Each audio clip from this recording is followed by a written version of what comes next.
Então, fundo de garantia, regime geral de previdência, informações sociais de auditoria fiscal, regime próprio de previdência e DCTF, tá?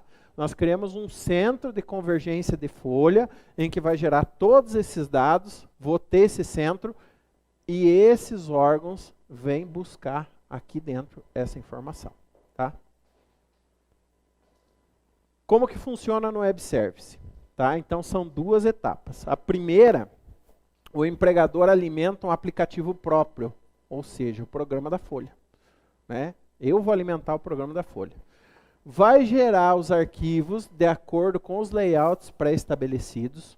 Quando eu falo aqui em SIAP, obrigado. Quando eu falo aqui em SIAP ou, dependendo do estado de vocês, o programa que vocês prestam contas da folha de pagamento para o Tribunal de Contas, é mais ou menos na mesma linha que nós temos aqui do E-Social. Você vai ter layouts pré-definidos. Então, para cada evento do E-Social, eu tenho uma estrutura de arquivo que foi pré-definida, em que os sistemas de informática vão buscar esse layout para gerar essas informações de acordo com o que necessita para o E-Social. Transmite para o E-Social e busca protocolo e recibo. Nós temos uma diferença aqui. Quando eu envio o primeiro arquivo, eu recebo um protocolo, eu não recebo um arquivo. Aí o E-Social vai fazer duas validações nisso. Se tiver correto, ele vai te dar um recibo de que a obrigação acessória está ok. Lá dentro do ambiente do E-Social, o que ele vai fazer? Única e exclusivamente, vai recepcionar e processar esses arquivos, gerando um protocolo de envio, e depois do processamento, ele vai me gerar um arquivo de retorno, sendo um recibo de entrega, que atesta o recebimento da informação pelo E-Social e o respectivo cumprimento da obrigação, ou ele vai me dar uma mensagem de erro, rejeitando o arquivo e trazendo o arquivo para mim, pedindo a correção. Então, este caminho intermediário que nós fazemos hoje, de ter um local gerador que vai gerar o arquivo, que vai encaminhar pela conectividade, vai acabar, tá? Oi, como ficam os servidores cedidos para outros órgãos? Pois ficamos vinculados no CNPJ do ente. Exemplo, servidor concursado na prefeitura cedido para a Câmara de Vereadores. Não colocou quem que é o aluno, mas eu vou pedir um pouquinho de paciência, porque esse assunto nós vamos tratar lá na parte da tarde, em torno das 3h30, 4 horas da tarde, tá? Porque ele está lá na frente do material. Então eu não quero dar uma atropelada aqui, porque tem várias formas de sessão. Então, conforme a sessão, vai gerar determinados eventos. E, inclusive, a forma que o servidor é contratado. Um exemplo disso, por exemplo, eu tenho um servidor que na sede dele tem fundo de previdência. E ele é cedido por um órgão que não tem fundo de previdência, que é regime geral. Como que vai fazer isso? Então eu vou explicar tudo isso para vocês à tarde, pediria, não identificou quem que é, mas pediria para ter um pouquinho de paciência que a gente vai tratar isso aqui justamente na parte da tarde, lá nos eventos que tem de sessão do servidor. Então tem um evento próprio para esse tipo de finalidade. Quanto à segurança e o acesso, é seguro o ambiente do E-Social? É seguro. Nós temos dois tipos de validação, um protocolo de envio, um recibo de entrega, mensagens de sucesso ou erro, e o principal que eu falei hoje de manhã para vocês. Um arquivo não sobrepõe o outro.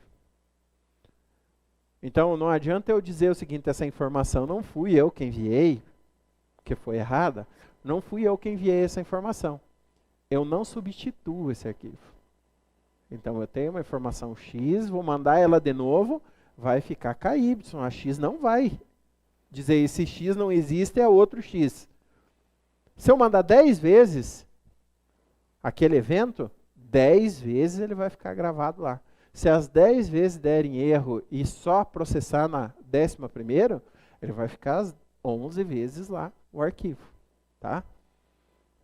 Então nós temos essa situação. Principalmente aqui, ó. São duas validações. A primeira eu já falei para vocês que vê a questão de estrutura de arquivo. E a segunda, ela vai buscar todo um composto dessa folha de pagamento que foi criada. Então ela vai pegar a remuneração de uma pessoa e ela vai fazer um checklist item por item, de tudo que está no cadastro dela. Tá? Então essa validação 1, ela tem o sistema interno, que vai me encaminhar na validação 1. Se essa validação 1 der mensagem de erro, ela vai devolver para mim com erro. E se na validação 2 ela tiver ok, ela vai me trazer para o ambiente do e-social, em que aqueles órgãos do consórcio vão buscar, e vai me trazer uma mensagem de cumprimento da obrigação. Tá? Então o fluxo da informação é justamente esse. Por que eu falei já hoje para vocês, quanto antes enviar, melhor? Vocês já imaginaram lá no 7º dia, ou no 6º dia, todo mundo querendo enviar? A demora para vocês receber o retorno do protocolo? Então, sempre adiantar isso. Tá? O que ele vê na validação 1? Ele vai pegar aquele manual grandão.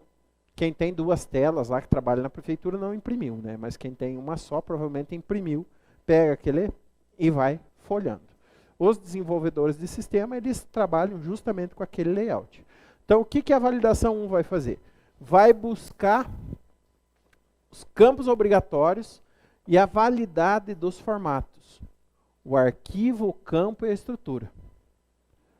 Então, vai fazer um misto de cada arquivo que depende. O que depende de determinado arquivo, quais são os campos obrigatórios e se a estrutura do arquivo está ok. Validade de determinados dados. Exemplo, CPF e CNPJ. Então, o que ele vai pegar primeiro? Validade do CPF, que nós falamos lá na qualificação. Vai pegar folha por folha, item por item, servidor por servidor, startando. Chegou lá no 150, puf, deu pau, CPF. Volta, devolve, CPF do fulano, tá com pau. Tá? Tem que regularizar. Aí é aquela questão que eu falei para vocês. O e-social não recebe por servidor individualizado.